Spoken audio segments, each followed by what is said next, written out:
की हैं। ऐसी चूंटियों में से भी उस चूंटी को अल्लाह ने फजीलत दी जो हज़रत सुलेमान जब अपनी फ़ौज को ला रहे थे तो बात करके अपनी कौम को बचाने की कोशिश की, तो उसका जिक्र अल्लाह ने कुरान में किया तो उसकी फजीलत बढ़ी। तो हर चीज़ में अल्लाह ताला ने प्रायोरिटाइजिंग रखा है और कुछ लोगों के ऊपर फजीलत दिया है। और ये फजीलत अल्लाह ने ना रंग की वजह से दिया है, ना खूबसूरती की वजह से, ना दौलत की वजह से, ना फेम की वजह से, ना ही पॉलिटिकल इश्यूज़ की वजह से। अल्लाह ने क्यों दिया, किसी को प्रायोरिटाइज किया है तो क्यों किया? उनके दिल अच्छा होने की वजह से। और वो अल्लाह से जितना जुड़े हुए, जितना नज़दीक थे, उतना उनका मकाम बढ़ता गया। सारे अम्बिया अल्लाह से नज़दीक तो थे, मगर अम्बिया कुछ जो है लड़खड़ाए थे, कुछ मसाइल में आगे पीछे हो गए थे। लेकिन मोहम्मद सल्लल्लाहु अलैहि वसल्लम अल्लाह का जो हुक्म आता था उसको ख़त्म, अब दूसरी राय नहीं है वहाँ पर। तो इसलिए अल्लाह ने उनको द बेस्ट बनाया। तो अब इसी तरह हमारी उम्मत में, अब हम उम्मत मोहम्मदिया की बात करें, अब सारी इंसानियत की बात है, अब उम्मत मोहम्मदिया के अंदर भी अल्लाह ने कुछ लोगों को फजीलत बख्शी है। जैसे इल्म वाला और जाहिल बराबर तो नहीं हो सकता ना। इन जनरल भी एक इंजीनियर और एक रिक्शा चलाने वाला एक हो सकता। अगर मैं आपसे कहूँ ये दोनों एक ही, नहीं मानोगे आप खुद। इन दोनों की एक ही तरह की इज्जत करो, नहीं मानोगे आप। तो एक आलिम की इज्जत करने के लिए मैं कह रहा हूँ, तो फिर यहाँ क्यों समझ में नहीं आती बात? अब इंजीनियर तो सिर्फ दुनिया की हद तक की नॉलेज हासिल किया है, अब एक आलिम तो आपकी आखिरत की भी तैयारी करवा रहा है आपसे, चाहे ज़बरदस्ती करके ही ना हो, कुछ भी बयान के ज़रिए कुछ भी, आपकी आखिरत की फ़िक्र कर रहा है और आपकी आखिरत की तैयारी आपसे करवा रहा है। वो ये इंजीनियर आपका घर बन के दे रहा है, और उस घर में आप कितने साल रहेंगे नहीं रहेंगे आपकी खुद की गारंटी नहीं है, मगर ऐसा घर बनाने की आलिम आपसे तैयारी करवा रहा है जहाँ आपको हमेशा रहना है। तो उसकी इज्जत तो इससे बढ़कर करनी चाहिए हमें। एक कॉमन लॉजिकल बेस पे अगर हम सोचा जाए तो ऑब्वियसली उसकी इज्जत करनी चाहिए। अब जहाँ मसला रहा वो क्या करते हैं क्या नहीं करते हैं, देखो एक कॉमन बेसिक रूल है कि कोई किसी को जज नहीं करेगा। इसलिए इस्लाम सबसे ज़्यादा खूबसूरत मज़हब है। इसमें आपको अल्लाह ने कोई हक़ नहीं दिया कि आप कौन है मैं जज करूं, मैं कौन है आप जज करो। आपका कोई हक़ नहीं, मेरा कोई हक़ नहीं। हाँ, अगर मैं आपके अंदर कोई गलती देख रहा हूँ तो मुझे ये हक़ है कि मैं आपकी इस्लाह करूँ, मैं आपको समझाऊँ। फिर इस्लाम उसको भी बहुत खूबसूरत तरीके से पेश किया। कैसे समझाऊँ मैं आपको? ये नहीं कि अभी इन सब के सामने बड़े अजी तुम बड़ी बातें करते हो, तुम ये क्या कर रहे हो, वो क्या कर ना, इसकी कोई गुंजाइश नहीं है। अगर कोई कर रहा तो वो अपनी बेवकूफ़ी से जो कर रहा है और वो आउट ऑफ इस्लाम है। मतलब इस्लाम ऐसा नहीं सिखा रहा। इस्लाम में अल्लाह के नबी ने कहा अगर किसी की इस्लाह करनी है तो उसको तन्हाई में लेकर जाओ। यानी वो हदीस है ना, मशहूर हदीस, अल-मुस्लिम मिरअतुल मुमिन, कि एक मोमिन दूसरे मोमिन के लिए आईना है। अब मैं शॉपिंग के लिए जा रहा हूँ, मैं हमेशा इनको लेकर जाता हूँ, पिछले बार उनको भी लेकर गया। क्यों? क्योंकि ये दोनों मेरे लिए मिरर है। मैं जो पहन रहा हूँ ठीक है, मेरे आंखों को अच्छा दिख रहा है, मगर सामने वाले को कैसा दिख रहा है मैं उनसे ओपिनियन ले रहा हूँ, क्योंकि he is like a mirror for me, कि वो एक आईने की तरह मुझे मदद कर रहे हैं, कि मुझे देख रहे हैं सामने से, मुझसे अच्छा वो देख रहे हैं, तो वो मुझे राय देंगे कि हाँ ये कपड़ा आपको अच्छा है, ये नहीं है, राइट। तो एक मोमिन दूसरे मोमिन के लिए आईना अल्लाह के नबी ने कहा है। जबकि अगर ये हदीस ऐसे समझोगे तो कुछ समझ में नहीं आएगा। अल्लाह के नबी ने ये क्या कह दिया कि एक मोमिन दूसरे मोमिन के लिए आईना है, क्या मतलब है इसका? मगर इसके कई माने हैं इस हदीस के। उसमें अल्लाह के नबी सल्लल्लाहु अलैहि वसल्लम ये कहना चाह रहे हैं, आप आईने के सामने खड़े हो जाएंगे तो सबसे पहले आपको क्या दिखेगा? आपका खूबसूरत चेहरा। जैसा भी इंसान हो वो खूबसूरत है। ये खूबसूरती के मेयार और स्टैंडर्ड्स जो है हमने बना लिया, काला है तो बदसूरत है, गोरा है तो खूबसूरत है, ये है फला है, फला फला है। जबकि अल्लाह के नज़दीक खलकनाकुम फी अहसन तक़वीम, हमने तुम में से हर एक को बेहतरीन सांचे में, ढांचे में पैदा किया। ये अल्लाह ने कहा। अब तुम कौन है मुझे कहने कि मैं बदसूरत हूँ? मेरा अल्लाह मुझको पैदा करने वाला कहा कि मैं तुमको अच्छा बनाया, तुम्हें कोई राइट नहीं बनती कि मैं बदसूरत हूँ, राइट। तो अब यहाँ पे बात आती है कि आईने के सामने जब आप खड़े होते हैं तो सबसे पहले आपको आपकी खूबसूरत नज़र आती है। जब आप फोकस करेंगे पर्टिकुलर चीज़ पे तो आपको नज़र आएगा कि यहाँ मुझे पुंसी निकली है, मुझे यहाँ पुंसनी निकली है, या दाग है, धब्बा है। ये चीज़ें जो है आपको माइनर चीज़ें हैं, ये चीज़ें आपको नज़र आएंगी मगर बहुत छोटी मोटी नज़र आएंगी, राइट। और जब इसके लिए कोई मरहम आप यूज़ करते हैं और वंस वो मिट गया, जब वो मिट गया तो दोबारा आईने के सामने जाएंगे आप तो फिर वो दिखेगा नहीं दिखेगा, जो दाग धब्बा निशान जो भी था वो मिट गया, फिर आईने के सामने, उसी आईने के सामने आप खड़े हो रहे हैं तो फिर वो दिखाएगा आपको? मुस्तहिल, नामुमकिन है, इट्स इम्पॉसिबल वो दिखाना। जो चीज़ चले गई आपके चेहरे से फिर वो आईना दिखाएगा नहीं आपको। तो ऐसे ही एक मोमिन और मुसलमान वो होता है जो अपने भाई हो, दोस्त हो, जो भी हो, उसकी गलती जो उसने छोड़ दी हो तो दोबारा उसको लाइफ में फिर कभी याद नहीं दिलाना, अरे तू तो ऐसा करता था मुझे नहीं मालूम क्या, हम फटाक से बोल देते ना, अरे बड़ा बोलने है, तू तो ऐसा ऐसा करके है मुझे नहीं मालूम क्या। No, it's past, it's in the past, हो गया खत्म। Please note down. तो आईना आपको रिटर्न चीज जो है नहीं दिखाती, जो 10 साल पहले आपके चेहरे पे थी वो नहीं दिखाना चाहिए हमें। तो यही जो है इस्लाह करने का तरीका है। जब आप किसी की इस्लाह कर रहे हो तो उसकी पुरानी गलतियों को जो है निकाल के नहीं करना है कि अरे तू पहले ऐसा भी करता था वैसे, नो, अभी जो चल रहा है वो बताओ। अब आईने के सामने जो खड़ा हूँ, अभी जो मेरे चेहरे पे है वो मुझे दिखाई देगा एट प्रेजेंट, और वो भी आप उसकी खूबियाँ बयान, अरे तू इतना अच्छा आदमी है, ये काम करता, वो काम करता, ये क्यों कर रहा है, नहीं कर, छोड़। अब ये भी नहीं कि आईना जो है सीधा टूट पड़ेगा आपके चेहरे पे, खड़े हो गए आप आईने के सामने तो वो आपके ऊपर टूट नहीं ना पड़ेगा, वो अपने जगह खड़ा होता है, दिखाता है कि भाई दे रहे अंदर देखो ये छोटी सी गलती है। हमें भी ऐसा करना है। और द बेस्ट इम्पॉर्टेंट थिंग इसमें ये है कि मैं आईने में देख लिया अपने दाग को और वहाँ से हट गया, अब वहाँ पे आए आप में से कोई और, तो वो आईना बताएगा मेरे चेहरे पे क्या दाग था आपको? हरगिज़ नहीं बताएगा, हरगिज़ नहीं, कभी भी नहीं।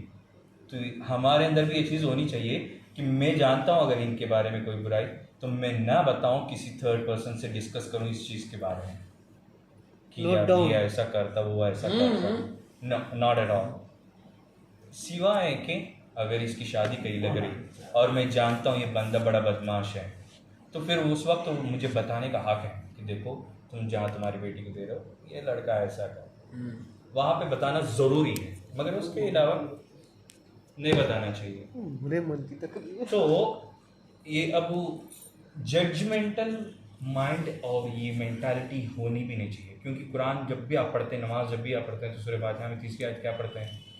मालिक की उम्मीद थी, मतलब जजमेंट के डे का मालिक वो है, मैं नहीं, आप नहीं है। और दुनिया में हमको जजमेंट करने के लिए भेजा नहीं अल्लाह ताला, तुम इसको जज करते फिर उसको जज कर, नो, मैं जो भी कर रहा हूँ मुझे उसको जवाब देना है, आप जो भी कर रहे हैं आप उसको जवाब दें। बट हमको जो बताया गया है कि तुम ये काम करो तो करना है, आलिम की इज्जत करो, कहाँ? अल्लाह ने, तो करना बस। अब वो अपनी पर्सनल लाइफ में क्या कर रहा, हाँ अगर उसकी गलती सोसाइटी के ऊपर अगर कोई इम्पैक्ट हो रही है उसकी गलती, जैसे अभी मैं सुन रहा था कोई यहाँ पे इंजीनियर था, उसने कहा कि मेहदी अलैहिस्सलाम आ गए हैं, उसको मान लिए चलो, तो ये नहीं कि भाई उसकी भी इज्जत करके बिठाओ ना, उसके बारे में लोगों को बताना भी ज़रूरी है।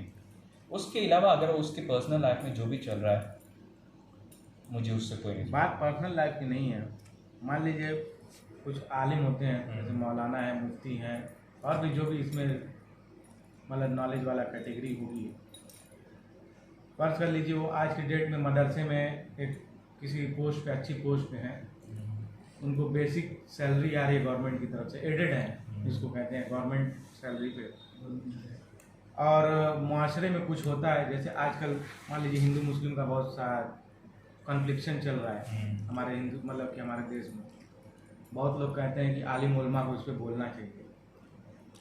मुआशरे के नॉर्मल लोगों का भी ये कहना है कि आलिम उलमा को इस पर कुछ बोलना चाहिए, या पुलिस से जाके, या यहाँ के लोगों के मतलब जो हायर रैंक के पुलिस वाले हैं, या एसपी डीएम कोई भी हो, उनसे जाके इस मीटिंग को लेके बात करनी चाहिए। जब शांति समीक्षा की मीटिंग होती है तो यहाँ के आलिम उलमा जाते हैं, नहीं कुछ बोलते हैं, चुपचाप जाते हैं, बैठ के चले जाते हैं। जबकि शांति समीक्षा की मीटिंग में आदमी अपनी बात कहता है कि भाई हमारे वहाँ से तो कुछ है नहीं, फिर भी हमारे तरफ हमको प्रताड़ना की जा रही है, चाहे हमको मतलब कि ब्लेम किया जा रहा है। तो आलिम उलमा जो जिसको हमने अपना वो बना के भेजा है कि हाँ आप जाइए, चाहे उनको नुमाइंदा बना के भेजा है, और मान लीजिए इन जनरल वे में भी किसी सिटी के लोग उन्हीं को बुलाते भी हैं कोई भी हायर रैंक का आदमी उनको बुलाता है कि नहीं, ये मान लीजिए हम लोग की तरफ एक मुफ्ती अनवर अली साहब है, पर्सनली उनको नहीं नाम मतलब बस मैं समझ मैं- गया आप मैं- क्या कहना चाह रहे हैं। बहरहाल अभी पिछले ईद के मतलब यहाँ पे जो त्यौहार का खुतबा था सहरा में, उसमें भी वही बात कही गई कि अब हम लोगों को होशियार हो जाना चाहिए, चौकन्ना होना चाहिए और हमको खुल के जो है बात करनी चाहिए ठीक है इन ना। मुद्दों लेकिन पे। कुछ लोग का ये क्या, पूरी बात सुन लीजिए, उसमें ये है कि कुछ आलिम उलमा का ये, कुछ लोग का कहना है कुछ आलिम उलमा मतलब कि पुलिस के दलाल है, ये है वो है। फर्ज कर लीजिए वो पुलिस के दलाल मतलब कि दलाल इन द सेंस कुछ भी कहिए, हो सकता है कुछ इनसाइड रिपोर्टिंग करते हो या नहीं करते हो। अगर करते भी हैं तो क्या उनको कुछ कहना चाहिए, गलत कहना चाहिए? देखिए इस्लाम का ये कानून है, जब तक आप किसी की जुर्म को अपनी आंखों से नहीं देखोगे या उसकी गवाही आपके सामने पेश नहीं की जाएगी तो आप नहीं मानेंगे। नबी करीम सल्लल्लाहु अलैहि वसल्लम के पास एक औरत आई और कही कि अल्लाह के नबी मैंने जिना किया, मुझे पनिशमेंट दो, मैंने जिना करी, मुझे पनिशमेंट दो। वो खुद आकर कह रही है। अल्लाह के नबी ने देखा, फिर खामोश रहे। फिर वो कहिए, देखे खामोश रहे। फिर वो कहिए, देखे खामोश रहे। फिर जब पूछे क्या हुआ कैसा, तो उसने ऐसे से बताया। फिर उसके बाद अल्लाह के नबी ने कहा ठीक है तुम अभी तो हमल से हो, तो जाओ अपने बच्चे की डिलीवरी करके आओ, फिर उसके बाद जो है तुम्हारा जो होगा वो देखा जाए। तो फिर वो चली गई। फिर वो वापस आई तो अल्लाह के नबी से उसने मतलब उसके बारे में तहकीक भी करवाया अल्लाह के नबी ने। ऐसा नहीं कि वो खुदा आकर जो है कह दी तो उसकी सज़ा हो गई। तो इस्लाम में बताने का मकसद ये है कि गवाही होना ज़रूरी है या खुद आपने अपने आंखों से देखा हो। ये सुनी सुनी बातों पे जो है ये कह रहा है वो दलाल है, वो करेगा तब भी नहीं। अगर मान लीजिए मैं गुनाह किया हूँ, मैं आगे तस्लीम कर रहा हूँ तो अब मानेंगे, मानेंगे ना। बिल्कुल। अगर आप खुद इकरार कर रहे हैं अपनी गलती को तो फिर मानेंगे। लेकिन अब जब गलती की जो बंदा, अगर फॉर सपोज मैंने गलती किया और मैं इस चीज़ को इकरार कर रहा हूँ तो इसकी दो सूरतें हाल। एक ये है कि मुझे एहसास हो चुका है कि मैंने जो किया गलती है और अब से नहीं करूँगा, और दूसरा ये है कि मुझे एहसास है मैंने जो किया गलत ही है लेकिन मेरे हिसाब से सही है और मैं इसी पे मुसिर रहूँगा, मतलब इसको कंटिन्यू करता रहूँगा। तो दो सूरतें हाल बनती है ना अब यहाँ पर।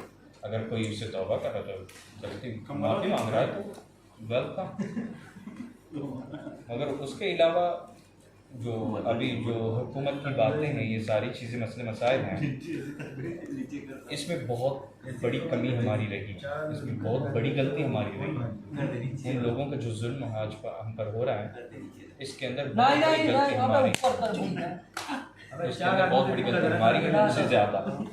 हमने उनको इतना जो है ढील दिए कि हम पर चढ़ गए। वही चीज़ मान लीजिए कि बहुत सा हिंदू मुस्लिम का कंफ्यूजन लेके होता है। मान लीजिए ये हमारा शहर है, एक तरीके से देखिए दो हिस्से में बटा है। इस साइड मुस्लिम लोग हैं, उस साइड नॉन मुस्लिम लोग हैं। ऐसा भी बहुत दफ़ा हुआ है, चाहे किसी मामले में हुआ, मुस्लिम लोग उधर गए हैं, देर रात तक गए हैं किसी काम से, वापस आए हैं, चाहे किसी नॉन मुस्लिम लोगों ने घेर के मार दिया उसको, ठीक है। या यहाँ के जो नुमाइंदा लोग हैं उस पर कभी एक्शन नहीं लिया, ठीक है। एक स्कूल में एजुकेशन के नाम पे एक बच्चे ने शायद दाढ़ी रख ली थी, हाँ दाढ़ी रख ली थी, ठीक है, और हम ही लोग के कम्युनिटी के थे। उस स्कूल ने उसको रेस्ट्रिक्ट कर दिया था बाकायदा, अगर दाढ़ी अगर नहीं मतलब शेव करके नहीं आएगा तो उसको रेस्ट्रिक्ट करने की बात हो गई थी, ठीक है। उसमें फिर बाद में हमारे आलिम उलमा ने नहीं बोला, हमारे शहर के नगर पालिका के जो चेयरमैन होता है उन्होंने एक्शन लिया, किसी तरह बात बन गई। लेकिन फिर भी बात इतनी ही बनी कि उसको दूसरे स्कूल में किसी एडमिशन लेना पड़ा, उस स्कूल में नहीं एडमिशन हुआ। देखिए जब कोई भी गलती होती है तो दोनों तरफ के उसमें हिस्सा होता है। ऐसा नहीं कि एक हाथ से ताली बज जाए, राइट, दोनों हाथ ज़रूरी है ताली बजने के लिए। तो यहाँ पे कमी किसी एक तरफ से आप बताएंगे उलमा की है तो एक तरफ से अवाम की भी है। अवाम ने उलमा को जो मकाम देना था वो नहीं दिया, वो बोलते हैं ना घर की मुर्गी जो है साग के बराबर, हाँ नहीं घर की मुर्गी साग के बराबर। तो वही हाल है यहाँ पे माशाल्लाह। अब दुनिया में जो है मऊ के उलमा की इज्जत होती है, दुनिया भर में, मैं कह रहा हूँ साफ बात आपके सामने। यहाँ पे उलमा बहुत बड़े गुजरे हैं, अभी भी हैं, लेकिन यहाँ के लोगों को जो है उस चीज़ की कदर नहीं है, पहली बात। अब अगर आप लोग उनको वैसे ही सपोर्ट दिए होते जो सपोर्ट उन लोगों को हकीकत में मिलनी चाहिए तो वो अबे क्या बदतमीजी है यार, डंके की चोट खड़े होकर बात करेंगे। लेकिन अब वही बात होती है कि कि भाई अब मैं अगर खड़े हो जाऊं मिर्जापुर चौक पे और फिर मैं बात करूं अपने मन की तो मुझे अकेले छोड़ के तुम सब भाग जाओगे। अबे वही चीज तो यही ना है, अब कौन बात करे, कौन आप अपने जान पे देखिए यहाँ पे करेगा। CA/NRC का मामला हुआ, बहुत सा मामला हुआ। पहले देखिए आलिम उलमा मदरसे के तनख्वाह पे रहते थे, जब से नई पॉलिसी आई उनको गवर्नमेंटेड किया गया। नहीं, सरकारी नौकरी तो आवाम भी कर रही है, क्यों उलमा के सरकारी नौकरी के पीछे पड़े होते हैं। ऐसा है कि वो करने लगे। हेलो, ये यहाँ बड़ा मसला है मऊ में, सरकारी नौकरी कोई मौलवी कर रहे हैं बोले तो। उनको ये अब लोग का ये कहना है, देखिए उनको डर क्या है मैं नहीं जानता। लोग का डर ये है या लोग का ये ब्लेम है कि वो इसलिए नहीं बोलते हैं कि उनकी एडिट सैलरी वगैरह रुक जाएगी। जो ये आपका एजम्पशन है, एजम्पशन ही सही, आपका मैं कह रहा हूँ इसकी जो कोई आज हकीकत नहीं है अल्लाह जाने, वरना जो आप खिलाफ ऐसा है, 1 मिनट ब्रेक के लिए रुकेंगे। हेलो, अगर आप देखेंगे तो उलमा को सारे उलमा को तो बंद है यार, से ही मिलती है। ये गिरी बाग आएंगे और ये जरूरी है नहीं क्योंकि अब आप हैं, आप क्या कर रहे हैं। देखिए वो हुकूमत की नहीं, तरफ से आप मिलना क्या वो कर रहे अलग हैं? चीज है, नहीं, डेमोक्रेटिक आप- कंट्री में नहीं, सरकार की तरफ से मिलना दोनों अलग चीजें हैं। नहीं, दोनों अलग चीजें क्यों हुई मैं बताऊंगा। आप क्या कर रहे हैं मुझे बताएं। मैं बिजनेस कर रहा हूँ। बिजनेस कर रहे हैं, माशाल्लाह, अल्लाह और बरकत दे। तो आप सेल्फ सफिशिएंट है, सेल्फ डिपेंडेंट है, राइट। हाँ। आप अपना कमा रहे हैं, खा रहे हैं। अब आप चाहते हैं कि एक मौलवी बच्चों को पढ़ाए, दीन की तालीम दे, मदरसे में पढ़ाए, मस्जिद में 5 वक्त की इमामत करवाए, जुमे का खुतबा दे। अब उसका घर कैसा चले भाई। अब आप 10 रुपए चंदा निकालने के लिए 100 बार सोचेंगे, फिर उनका घर कैसा चले भाई। आप ही क्यों गाड़ी में जाना है, 4 चक्के में जाने का हक आप ही को है। सबसे ज्यादा हकदार तो वो है जो आपकी दुनिया और आखिरत दोनों की फिक्र कर रहे बैठा है और आपकी इमामत करवा रहा है, आपकी जन्नत में जो है मतलब आपकी आखिरत को खूब बनवा रहा है। वो तो ज्यादा हकदार वो है, लेकिन उसको तो आप वो हक ही दिया नहीं। अब उसका घर चले तो कैसा चले, ये भी तो सोचें। ये नहीं कि वो उनको सरकारी तनख्वाह मिल रही है, वो खूब पा रहे हैं तनख्वाह, खा रहे हैं, पी रहे हैं। नो, खाने दो और खाने दो, वो सही सलामत है तो हमारी आखिरत अच्छी है। वरना अभी मेरे घर में फॉर सपोज, मिसाल के तौर पर फॉर सपोज, मैं आलिम नहीं हूँ, मुझे इस्लाम के बारे में कुछ मालूम नहीं, मतलब मुझे हम्माद समझो आप। मेरा अब्बू मर गया, अभी मुझे जनाजा पढ़ाना, क्या करूंगा मैं, आता नहीं मेरे को, दौड़ूंगा मस्जिद किसी मौलवी मुल्ला को ढूंढने।